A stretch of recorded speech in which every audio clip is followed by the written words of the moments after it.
Hi everybody, welcome back to the Astral channel. Today I'm going to be opening a series called The Disclosure Machine. This will be one of the most important series I've ever made because I want to talk to you guys about controlled mainstream disclosure and the whistleblowers that are stepping forward right now.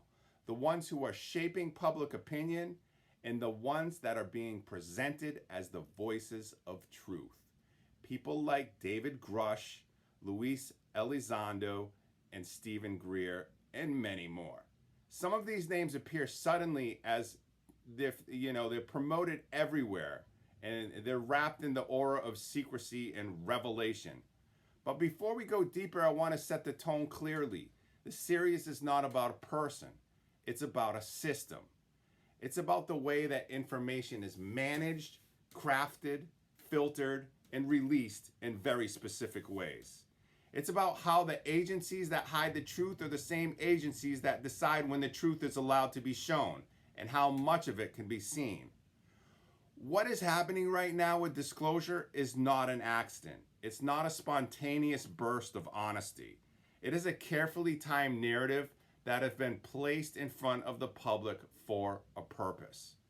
And the whistleblowers we see in the spotlight are not breaking the system. They are serving it. They are the first actors walking onto a stage that has already been built. This is where David Grusch enters the picture. He stands there nervous, sincere, and believable. But wait, what makes him significant is not what he says, it's what he does not say. His testimony stays safely inside the physical framework. Craft retrievals, metallic objects, biological samples. All of it designed to keep the public focused on material objects, as if human contact with non-human intelligence is only something that you can store in a hangar. He rarely talks about consciousness. He never talks about the Immersion program or astral interference or the manipulation of perception or the fact that contact happens across mind, dreams, and frequency. He never challenges the structures that regulate information. He never names the real puppeteers. And that silence is the key. That silence is the signature of approval. Because when something is allowed to be shown to the public, it means someone decided it would help move the story forward. The official story.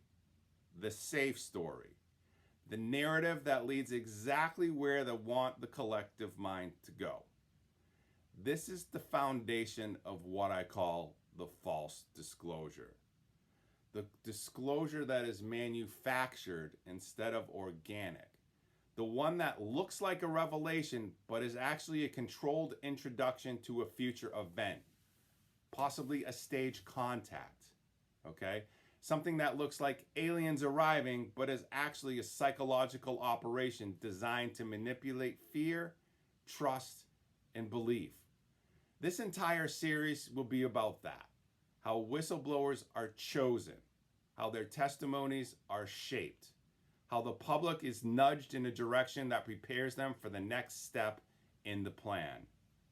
And how all of this hides the real disclosure that's been happening for years through dreams, telepathic connection, astral encounters, and the memories of starseeds waking up inside of this construct. Across these next episodes, we're going to break this open. We'll look at David Grusch. We'll look at others. We'll look at the patterns that repeat. We will expose the fingerprints of intelligence handlers and the controlled leaks. And we will bring you back to the real source of knowledge, which is always consciousness itself. This is a series that goes far beyond the surface.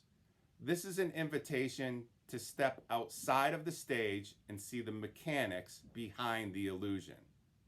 We're going to peel back every layer of this narrative, and by the end, you will see exactly why false disclosure is already here and what comes next. So please stay tuned for the first episode, which will be coming out within the next 48 hours. Thank you for watching.